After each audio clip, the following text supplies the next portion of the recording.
ओम शांति। आज 2 अक्टूबर 2023। प्रातः मुरली। महावाक्य। मीठे बच्चे, नई दुनिया के लिए बाप तुम्हें सब नई बातें सुनाते, नई मत देते, इसलिए उनकी गतमत न्यारी गाई जाती।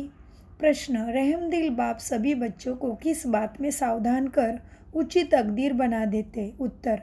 बाबा कहते, बच्चे, उच्च तकदीर बनानी है तो सर्विस करो। अगर खाया और सोया, सर्विस नहीं की तो ऊंची तकदीर नहीं बना सके। सर्विस के बगैर खाना ही हराम है, इसलिए बाबा सावधान करते। सारा मदार पढ़ाई पर। तुम ब्राह्मणों को पढ़ना और पढ़ाना है, सच्ची गीता सुनानी है। बाप को रहम पड़ता है, इसलिए हर बात की रोशनी देते हैं। गीत चला है, जिस दिन से मिले हम तुम। ओम शांति। रूहानी बाप समझाते हैं, जब बच्चों को बेहद का बाप मिलता है तो हर एक बात सुनाते हैं, क्योंकि यह बाप नई दुनिया स्थापन करने वाले। मनुष्य तो ऐसे नई बातें सुना नहीं सके। बाप जिसको हेवनली गॉडफादर कहा जाता, वह बेहद का बाप स्वर्ग की स्थापना करने वाला, नरक की स्थापना करने वाला रावण। 5 विकार स्त्री में, 5 विकार पुरुष में, वह हो गई रावण संप्रदाय।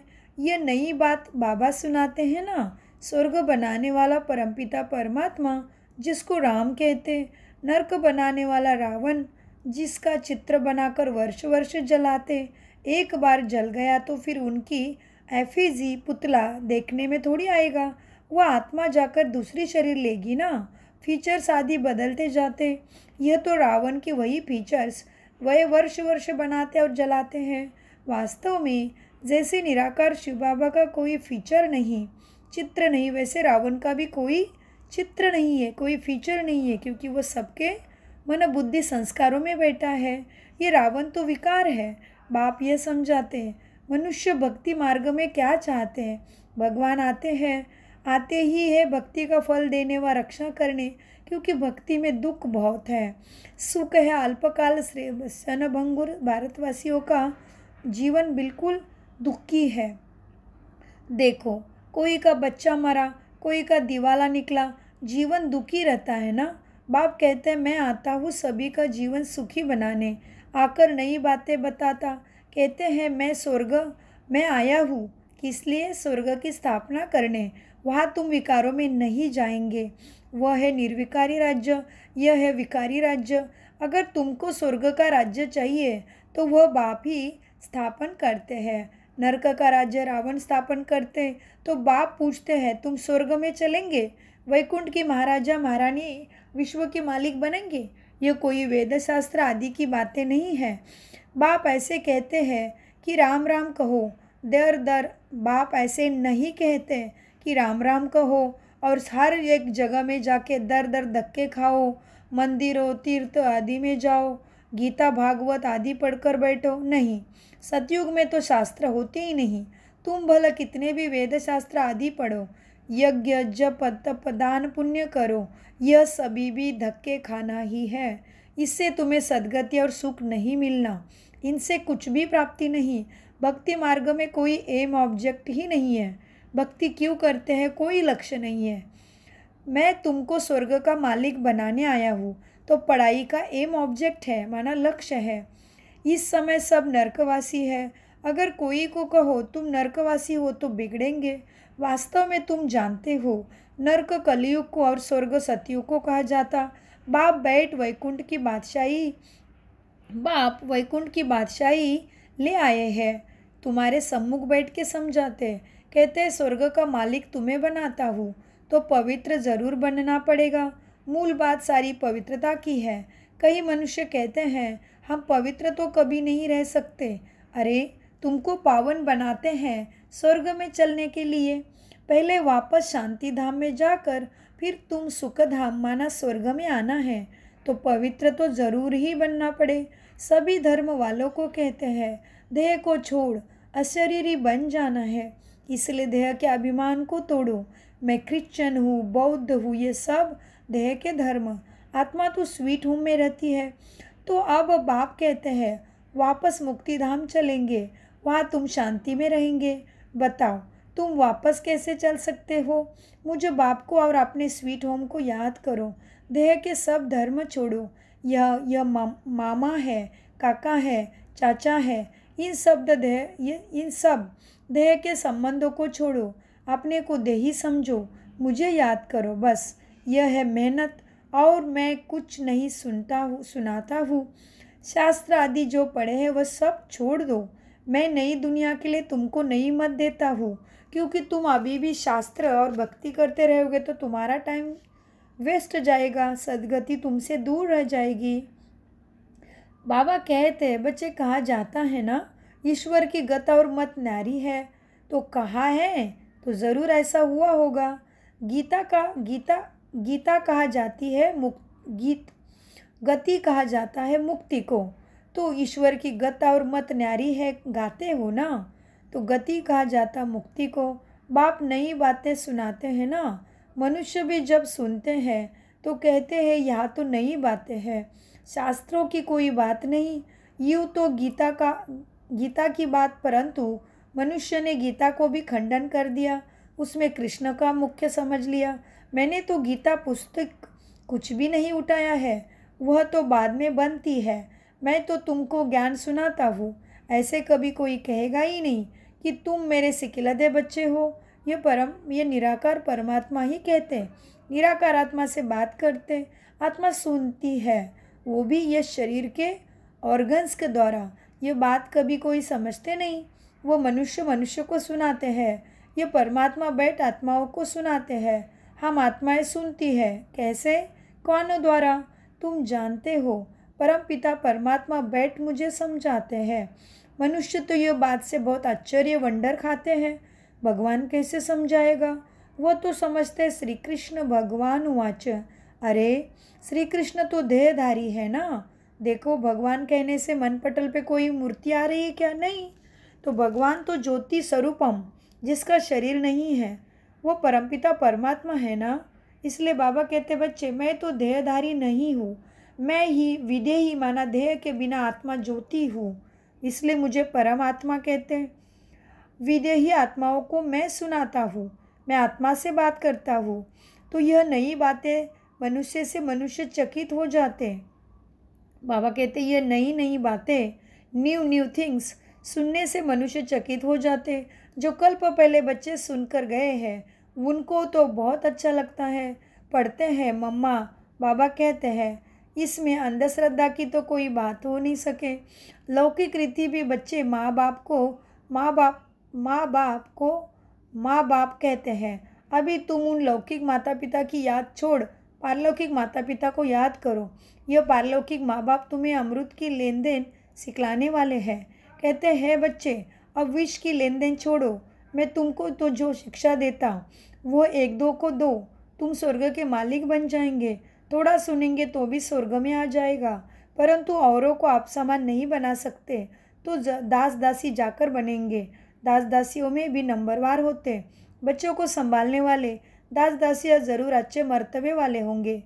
यहाँ रहते हुए फिर आगे बढ़ते नहीं तो दास दासी बनते हैं। प्रजा में भी नंबरवार होते हैं, जो अच्छी रीति पढ़ते हैं वो इतना ऊंचा पद पाते हैं। प्रजा में साहूकारों के दास दासी होंगे, हर एक को अपनी शक्ल देखनी है, हम क्या बनने लायक है। बाबा से अगर कोई पूछे तो बाबा झट बता देंगे। बाप तो सब कुछ जानते हैं और सिद्ध कर बतलाते हैं कि इस कारण यह तुम बनेंगे। यह भला सरेंडर किया है, उसका भी हिसाब किताब है। सरेंडर किया है परंतु कुछ सर्विस नहीं करते, सिर्फ खाते पीते, जो दिया वो खाकर ख़त्म करते, दिया सो खोया। सर्विस नहीं की तो थर्ड क्लास दास दासी जाकर बनेंगे। हाँ, सर्विस करते और खाते तो ठीक है, धंधा कुछ नहीं करते तो खा कर ख़त्म कर देते हैं, फिर और भी बोझा चढ़ जाता। यहाँ रहते हैं तो दिया सो खाया, सो जो बल नहीं देते, परंतु बाबा कहते जो बल नहीं देते हैं परंतु सर्विस बहुत करते हैं तो वह उच्च पद पा लेते हैं। मम्मा ने धन कुछ नहीं दिया परंतु पद तो बहुत ऊंचा पाती है, क्योंकि बाबा की रूहानी सर्विस करती है। हिसाब है ना, कईयों को नशा रहता है, हमने तो सब कुछ दिया है, सरेंडर हुए हैं, परंतु खाते भी तो है ना। बाबा मिसाल तो सब बताते हैं, बाबा मिसाल तो सब बताते हैं। सर्विस नहीं की, खाया और खलास किया। कहते हैं ना, जिन सोया तिन खोया। 8 घंटा सर्विस करने बगैर खाना हराम है। खाते रहेंगे तो जमा कुछ भी नहीं होगा, फिर सर्विस करनी पड़ेगी। बाप को तो सब बतलाना पड़ता है ना। जो कोई ऐसे नहीं कहेंगे कि हमको बतलाया क्यों नहीं, तो बाबा सब बताएंगे, ताकि कोई नहीं कहे बाबा हमें नहीं बताया। बाबा ने सब कुछ दिया है और फिर सर्विस करते रहते हैं, तो उच्च पद है ना। सरेंडर हुए और बैठ खाया, सर्विस नहीं की तो क्या बनेगा। श्रीमत पर चलते नहीं।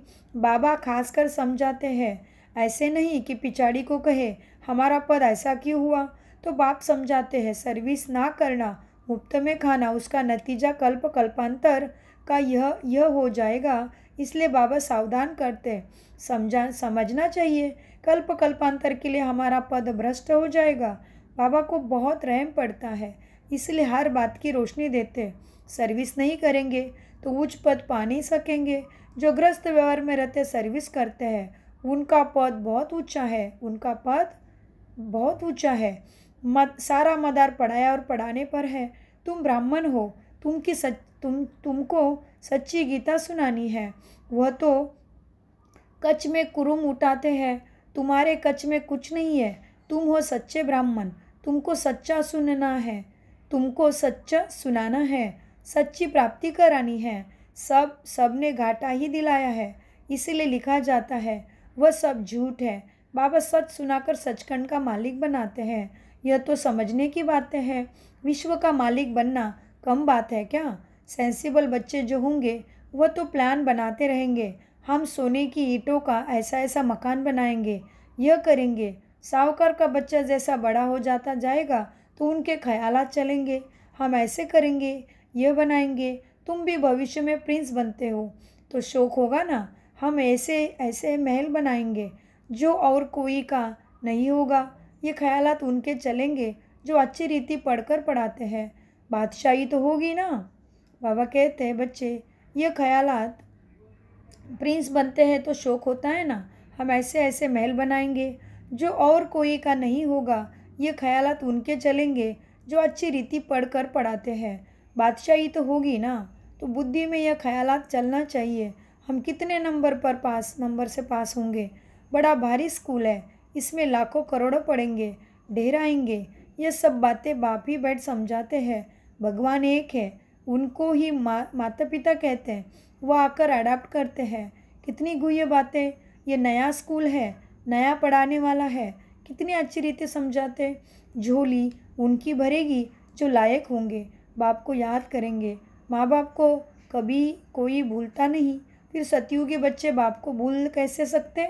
अच्छा, दुनिया धम चक्र में है और तुम बच्चे चुप में है शांति, शांति में है सुख। तुम जानते हो, मुक्ति के बाद फिर जीवन मुक्ति। तुम बच्चों को सिर्फ 2 अक्षर याद है, अल्फ अल्लाह और बे बादशाही। सिर्फ एक अल्फ को याद करने से बादशाही मिल गई, बाकी क्या बचा। बाकी रहा झांस। अल्प मिला गोया मक्खन मिला, अल्फ मिला मना बाबा मिला गोया मक्खन मिला, बाकी सब है झांस। ऐसे न है ना, हम चुप रहते हैं, जानते हैं चुप रहकर हम श्रीमत पर चलते हैं, परंतु वंडर है कि बच्चे अल्प को भी पूरा याद नहीं करते, भूल जाते हैं। माया तूफान लाती है। बाप भी कहते हैं मन मना भव मध्याजी भव। अक्षर में गीता में अक्षर है, तो तुमको गीता वालों से अर्थ पूछना चाहिए कि मन मना भव मध्याजी भव का अर्थ क्या है। बाप कहते हैं मुझे याद करो तो तुमको बादशाही मिलेगी। सब देह के धर्म छोड़ देही बन जाओ और बाप को याद करो तो बादशाही मिलेगी। ग्रंथ में भी कहते हैं जपो अल्प को तो बादशाही मिलेगी, सचखंड की राजाई मिलती है। हम दुनिया से बिल्कुल न्यारे हैं और कोई भी ऐसे नहीं कहेंगे। बाप तुम्हें नई बातें सुनाते हैं, बाकी सब पुराने बातें ही सुनाते हैं। बात बड़ी सहज है, अल्प के बनो तो बेहद बादशाही मिलेगी। फिर भी पुरुषार्थ तो करना पड़े। आप समान बनने की जितनी सर्विस करेंगे, आप समान बनाने की जितनी सर्विस करेंगे उतना फल मिलेगा। मनुष्य तो अल्प को जानते हैं, ना बे को जानते हैं। बे माना बादशाही का मक्खन। श्री कृष्ण के मुख में मक्खन दिखाते हैं ना। ज़रूर स्वर्ग की स्थापना करने वाले ने बादशाही दी होगी। अच्छा, मीठे मीठे सिकिलते बच्चों प्रति माता पिता बाप दादा का याद प्यार और गुड मॉर्निंग। रूहानी बाप की रूहानी बच्चों को नमस्ते। हम रूहानी बच्चों की रूहानी बाप दादा को याद प्यार गुड मॉर्निंग नमस्ते प्यारे बाबा नमस्ते। धारणा के लिए मुख्य सारे वापस स्वीट होम माना परम धाम घर जाना है। इसलिए देह के धर्मों को और संबंधों को भूल स्वयं को देही समझना है। इसी अभ्यास में रहना है। नंबर 2, बाप की जो शिक्षाएं मिली है वह दूसरों को देनी है। आप समान बनाना है। 8 घंटे सर्विस ज़रूर करनी है। वरदान, शुद्ध फीलिंग द्वारा फ्लू की बीमारी को ख़त्म कर वरदानों से पलने वाले सफलता मूर्त भव। वरदान का विश्लेषण है। सभी बच्चों को बाप दादा की श्रेष्ठ मत है। बच्चे सदा शुद्ध फीलिंग में रहो। मैं सर्वश्रेष्ठ अर्थात कोटों में कोई आत्मा हूँ। मैं देव आत्मा हूँ, महान आत्मा, विशेष पाठधारी आत्मा हूँ। इस फीलिंग में रहो तो व्यर्थ फीलिंग का फ्लू नहीं आ सकता। जहाँ यह शुद्ध फीलिंग है वह अशुद्ध फीलिंग नहीं हो सकती। इससे फ्लू की बीमारी से अर्थात मेहनत से बच जाएंगे और सदा स्वयं को ऐसा अनुभव करेंगे कि हम वरदानों से पल रहे हैं, सेवा में सफलता पा रहे हैं। स्लोगन, संगम युगी मर्यादा पुरुषोत्तम बनना यही ब्राह्मण जीवन का श्रेष्ठ लक्ष्य है। संगम युगी मर्यादा पुरुषोत्तम बनना यही ब्राह्मण जीवन का श्रेष्ठ लक्ष्य है। ओम शांति। मीठे प्यारे बाप दादा का अनगिनत परम गुना शुक्रिया प्यारे बाबा, शुक्रिया।